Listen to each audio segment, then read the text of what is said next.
They were arguing about money like I wasn't even in the room. I just sat there at the end of the table, hands folded, listening while my own son talked about me like I was a problem he hadn't figured out how to solve yet. "We can't keep doing this, Emily," Jason said, his voice low but sharp. "It's not sustainable." Emily didn't even lower her voice. "Then we need to make a decision, because right now we're basically her retirement plan." They both laughed, not loudly, just enough, like it was harmless, like I wasn't sitting 10 feet away hearing every word. I didn't say anything, I never did. That was the part they misunderstood. They thought silence meant weakness. They thought it meant I didn't understand what was happening. Truth was, I understood everything. I just wasn't ready yet. See, a year ago, I told them I needed help. I told them my savings were tight, that I couldn't keep up with the cost of living on my own anymore. Rent, groceries, medical bills, it adds up fast when you're 61 and people assume your best years are behind you. Jason insisted I move in, said it was temporary.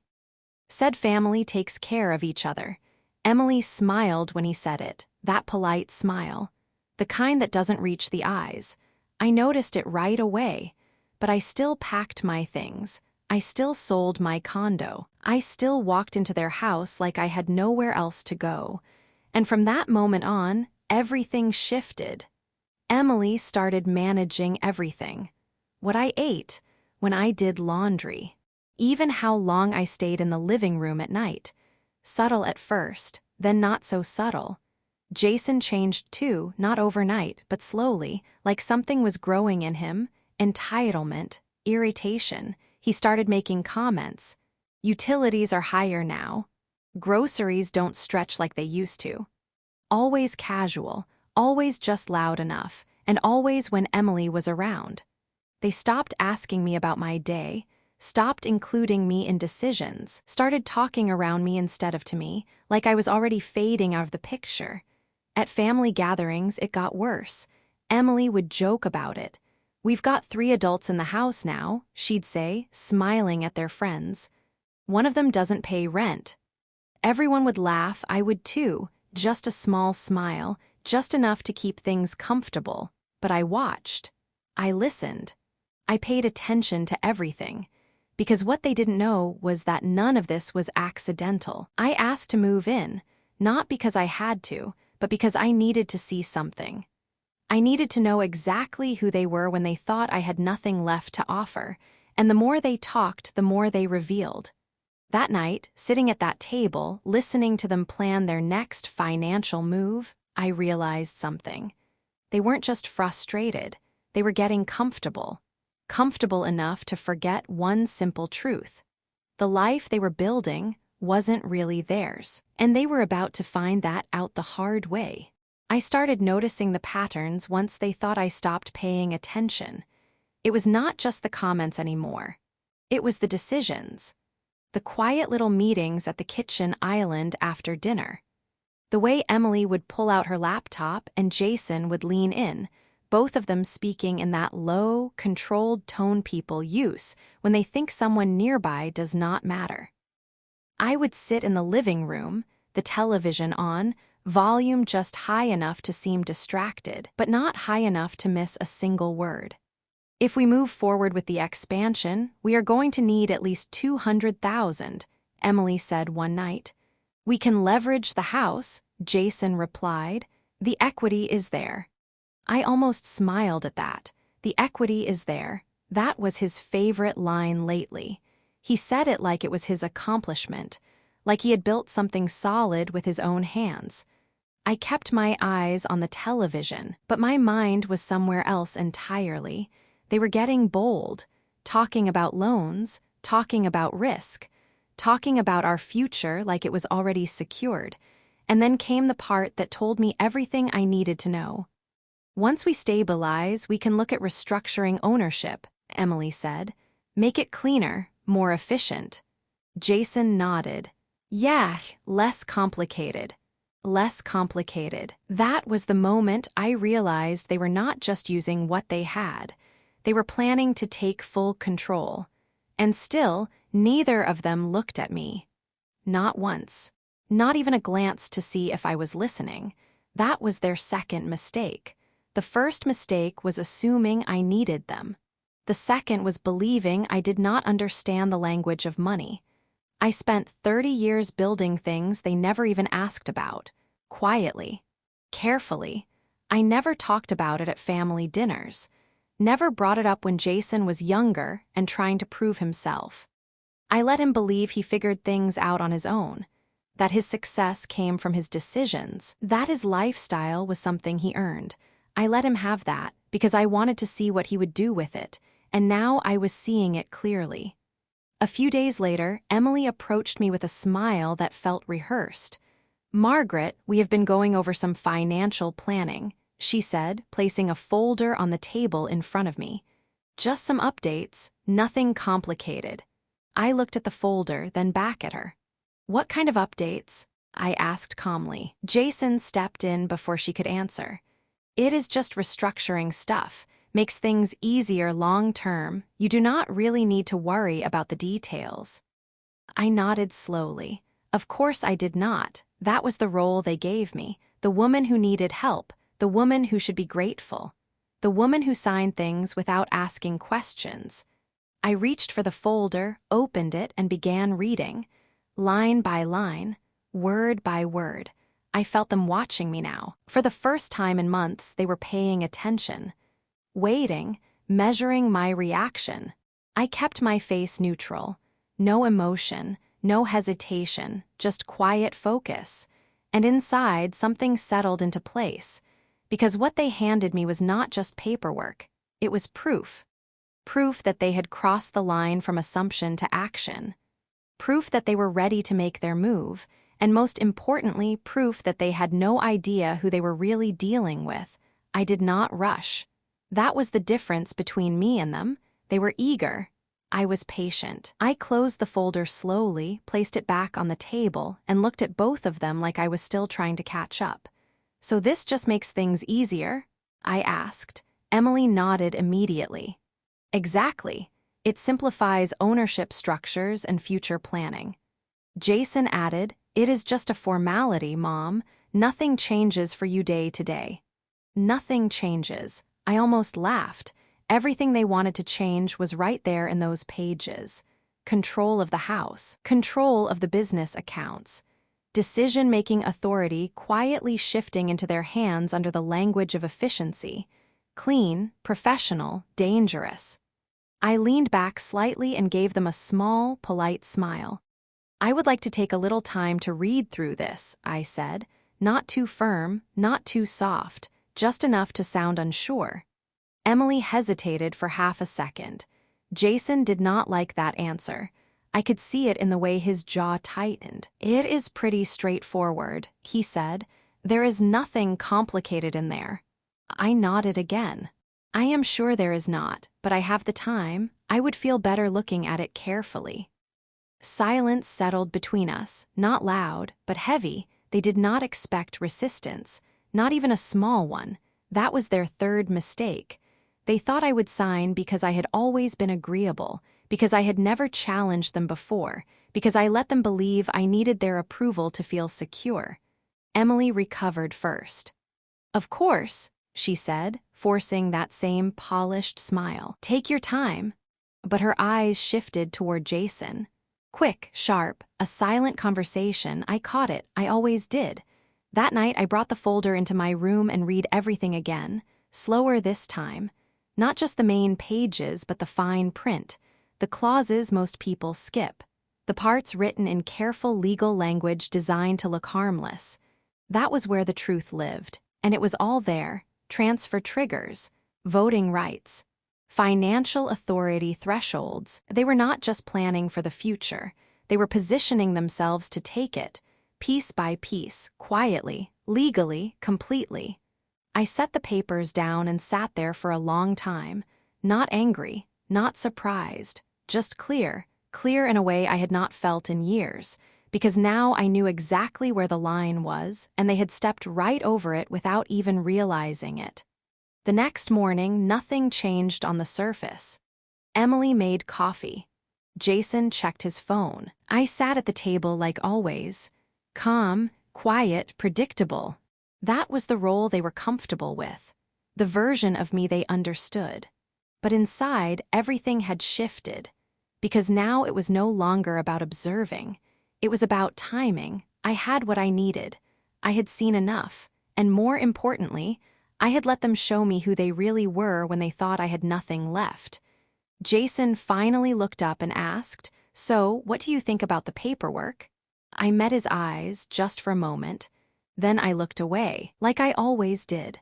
"I am still going through it," I said softly. He nodded, but I could feel the impatience behind it.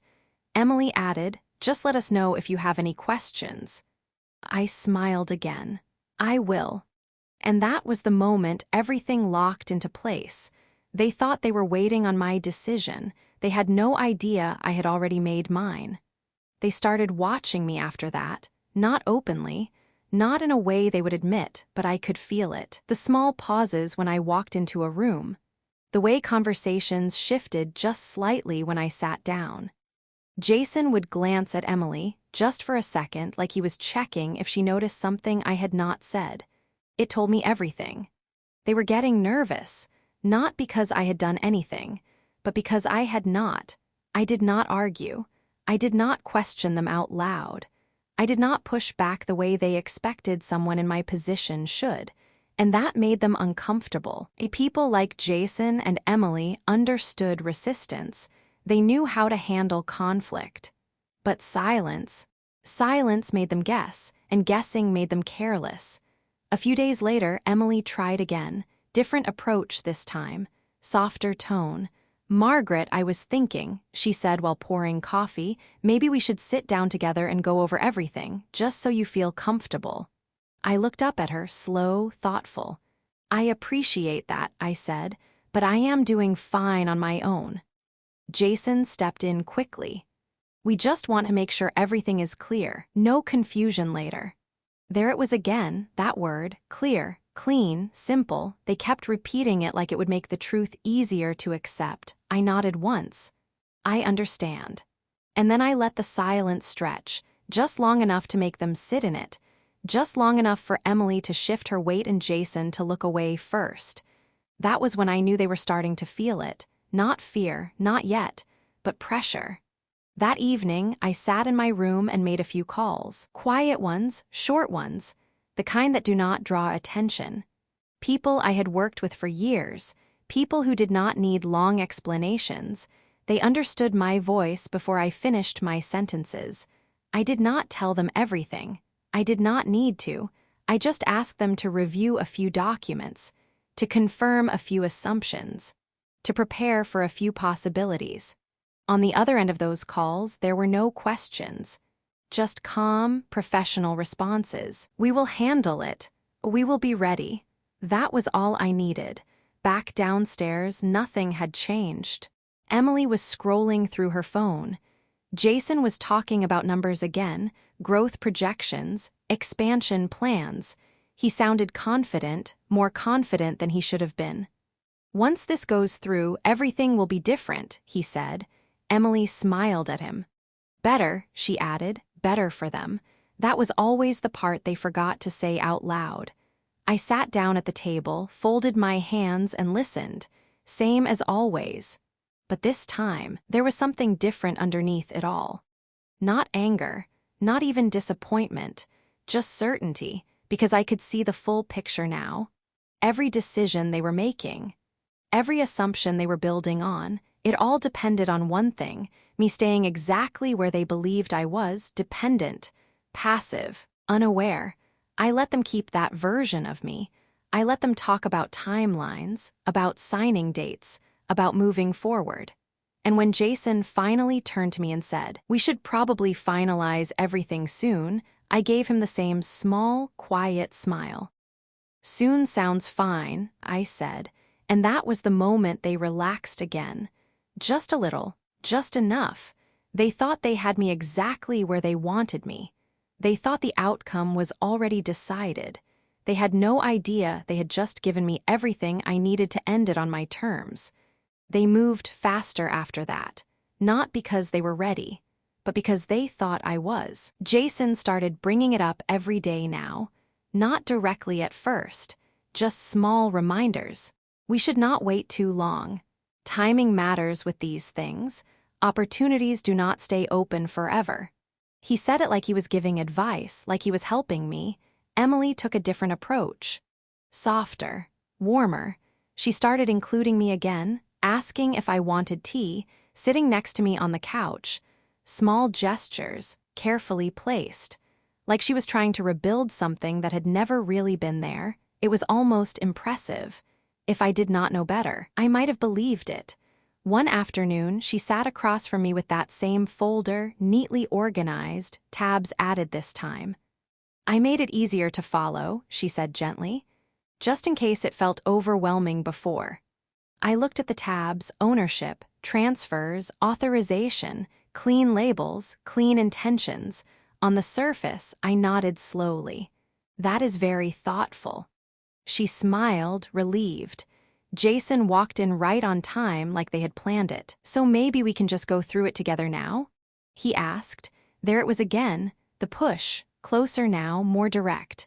I closed the folder without opening it, not fast, not slow, just deliberate. Then I looked at both of them, not past them, not around them, at them. It was subtle, but it was enough to make Jason pause. I have already gone through it, I said calmly. Emily blinked. Oh, okay, and I let a second pass, just one. It is very detailed. That was all I gave them. Jason shifted in his seat. That is a good thing, he said quickly. It means everything is covered. I held his gaze a little longer this time. Yes, I said, everything is covered. The room felt different after that, tighter, like the air had changed but no one wanted to admit it. Emily leaned forward slightly. So, are you comfortable moving forward? She asked. There it was, the moment they had been building toward. The question they thought they already knew the answer to. I smiled. Small, controlled. I think we should set a date, I said. Relief hit them instantly. I could see it, in their shoulders. In the way Jason leaned back just a little. In the way Emily exhaled without realizing it. They thought they had won. That was their fourth mistake. Good, Jason said. That is good. We can get everything finalized next week. I nodded. Next week works. And just like that, everything became real to them. Plans, timelines, outcomes. They started talking again, faster now. Confident. Already moving on to what came after. Expansion. Growth. New opportunities. I sat there and listened, same as always. But this time, I was not observing, I was confirming. Because everything they said, every assumption they made, every plan they outlined, it all depended on one signature. Mine. Later that night, I went back to my room and made one more call. Not long, not complicated. Just clear. Next week, I said. There was a pause on the other end. Then a simple answer. Understood. I hung up and sat in the quiet for a moment. No doubt, no hesitation. Because the truth was, I was going to give them exactly what they wanted, just not in the way they expected. The week moved quickly after that, faster than it should have. But that is what happens when people believe the outcome is already theirs. Jason started acting different, not careful anymore, not measured. He walked through the house like it already belonged to him in a way it never had before. Not just physically. Mentally, he was already living in the version of the future he thought was guaranteed. Emily followed his lead. She began making small changes, rearranging things in the kitchen, talking about renovations like decisions had already been made. We should open up this wall, she said one morning, running her hand along the edge like she could already see it gone. Jason nodded. It would increase the value immediately. Increase the value? I noticed how often they used that phrase now. Everything had a number attached to it. Everything had a purpose tied to profit. Even this house. Even me. I stayed quiet. I let them plan. I let them measure and calculate and assume. Because every time they spoke, they confirmed something I already knew. They were not thinking about family anymore. They were thinking about ownership. 2 days before the meeting, Jason came into my room without knocking. That was new. He leaned against the door frame like he had something important to say. "Mom, I just want to make sure you feel good about everything," he said. His tone was calm, but there was something underneath it. Urgency. I looked up from the chair where I was sitting. "I feel fine," I said. He nodded but did not leave. "It is just once we do this, things are going to be different," he continued. "In a good way." I held his gaze. "Different how?" He hesitated, just for a second. Then he said, more structured, more stable, less complicated. There it was again, that word, complicated. It was how they described anything they did not fully control. I gave him a small nod. Stability is important. He seemed satisfied with that, or at least satisfied enough. "Good," he said. "I just want us all to be on the same page." Same page. I watched him walk out of the room after that, and for the first time I noticed something else. Not just confidence, not just entitlement, expectation. He expected me to follow through. He expected me to stay exactly who he believed I was. That was the part he never questioned. That night, Emily brought up the meeting again. "Everything is set for Friday," she said casually over dinner. "The attorney will have all the final documents ready." Jason added, "It will not take long, just signatures." Just signatures. I looked down at my plate, then back up at them. Calm, steady. "Friday works," I said. They both smiled, not big, not obvious, but enough. Enough to show relief. Enough to show they thought the process was almost over. But for me, that was when it really began. Later, when the house was quiet, I sat alone and thought about the past year. Every conversation, every look, every assumption they made about me, I did not feel anger. I did not feel regret, just clarity, because I had given them time.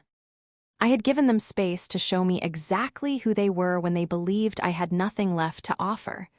And now, with everything in place, with every piece exactly where it needed to be, I was ready to show them who I really was. Friday came quietly. No tension, no raised voices, just routine. That was what made it almost surreal. Emily made breakfast like she always did. Jason checked his phone, scrolling through emails, already in work mode.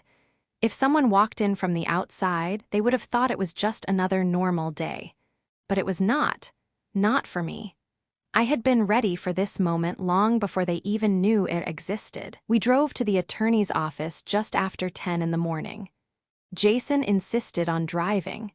Emily sat in the front seat, reviewing notes on her phone, occasionally glancing back at me like she was making sure I was still there. Still compliant, still quiet. I looked out the window the entire time, not because I was distracted, but because I was calm, completely calm. When we arrived, everything was already set up. Conference room. Documents laid out neatly. Pens placed exactly where they needed to be. It was efficient, professional, controlled, just the way they liked it. The attorney greeted us with a polite smile and a firm handshake. He looked at me a little longer than the others, just a second, but it was enough. He knew something, not everything, but enough. We sat down. Jason and Emily on one side, me on the other. The documents were slid across the table toward me. Clean stacks, organized sections, final versions. "These are the finalized agreements," the attorney said. "Once signed, all transfers and restructuring will take effect immediately." Jason nodded like he already owned the outcome. Emily leaned forward slightly, hands folded, eyes fixed on me. Waiting, watching. I picked up the first document, not quickly, not slowly, just deliberate. I flipped through the pages, not because I needed to read them again, but because they needed to see me do it. Page after page, line after line. Silence filled the room, the kind of silence that stretches just enough to make people uncomfortable. Jason shifted in his seat. Emily tapped her finger lightly against the table. Small movements, small cracks. I set the document down. looked up, met their eyes, both of them, fully, for the first time since I moved into their house, and I saw it, not just confidence anymore, expectation. They were already celebrating in their heads, already moving forward, already past this moment. That was when I knew this was exactly where I needed them. "Do you have any questions?" the attorney asked. His voice was calm, neutral, but there was something behind it. I held his gaze for a second, then I looked back at the documents. "No," I said. Jason smiled immediately. Emily exhaled. Relief, clear, visible. They thought that was it, that the hardest part was over, that all I had left to do was sign. I reached for the pen, held it in my hand, felt the weight of it, simple, ordinary, but in that moment it was everything. I positioned it over the paper, paused, just for a second, and then I set it down. Not hard, not dramatic, just enough to stop everything. The room went still, completely still. Jason frowned. "Mom," he said. Emily leaned forward slightly. "Is something wrong?" I looked at them, calm, steady, unchanged. "I have one question," I said, and just like that, everything shifted. Jason leaned forward immediately. "What kind of question?" he asked, trying to keep his voice steady. Emily did not say anything, but I could see it in her eyes. This was not part of the plan, not something they had prepared for. I kept my hands folded on the table, calm, still. "I just want to understand something clearly," I said, "before I sign anything." The attorney remained silent, watching, listening. That was his role. I turned slightly toward Jason and Emily. "You both mentioned this would make things simpler, more structured, more stable." Jason nodded quickly. "That is right." Emily added, "It is about protecting the future." I held their gaze. Whose future? That was it. A simple question, but it landed exactly where it needed to. Jason blinked, just once. Emily shifted in her seat. The room felt smaller, tighter, the kind of silence that does not feel comfortable anymore. Jason tried to recover first. "Ours, all of us," he said. "It benefits everyone." I nodded slowly. "Everyone." I repeated the word like I was testing it. Then I reached into my bag and pulled out a thin folder, nothing large, nothing dramatic, just simple. Clean. I placed it on the table between us. "Before I sign anything," I said calmly, "I think it is important that we all look at something together." Jason frowned. "What is that?" Emily's eyes narrowed slightly. She already felt it, the shift, the change. I opened the folder and turned it toward them. Inside were documents, not theirs. Mine, ownership records, investment summaries, legal structures, clear, detailed, undeniable. I did not rush. I let them read, page by page, line by line, the same way I had done with their documents, and I watched their faces change. First confusion, then hesitation, then something else, something closer to realization. Jason sat back slowly. "What is this?" he asked, but his voice had already lost its certainty. I met his eyes, calm, steady. "This is the part you did not ask about," I said. Emily leaned forward, flipping through faster now. Her expression tightened. "This cannot be right," she said quietly. I did not respond immediately. I let the silence sit between us again, heavy now, different. Because this time they were the ones trying to catch up. "The house," I said finally, "is under a holding structure I set up years ago." I tapped one of the pages. "The business capital you have been using came from accounts I funded." Jason shook his head slightly. "No, that is not." He stopped, because even he could see it. The signatures, the dates, the numbers, everything lined up. Everything made sense. Just not in the way they expected. Emily's voice dropped. "You never said anything." I gave her a small, calm look. "You never asked." That was when it fully landed. Not just the money, not just the ownership, the control, the quiet, steady control that had been there the entire time. Jason looked at me differently now, not with confidence, not with expectation, but with something else, something uncertain. "So what does this mean?" he asked. I leaned back slightly in my chair, relaxed, completely at ease. It means, I said evenly, before we talk about transferring anything, we should be clear about who actually owns it.